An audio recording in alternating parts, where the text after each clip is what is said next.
সহ্য করেন। পৃথিবীর ইতিহাসে এমন একজন জালেম দেখাতে পারবেন না যে জালেম জুলুম করেছে আর তার প্রায়শ্চিত্ত তাকে দুনিয়াতে পেতে হয়নি।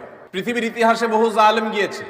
নমরুদ জুলুম করেছে, আবু জাহাল জুলুম করেছে, উতবা সাহেবা জুলুম করেছে, অনেক পরাশক্তি জুলুম করেছে।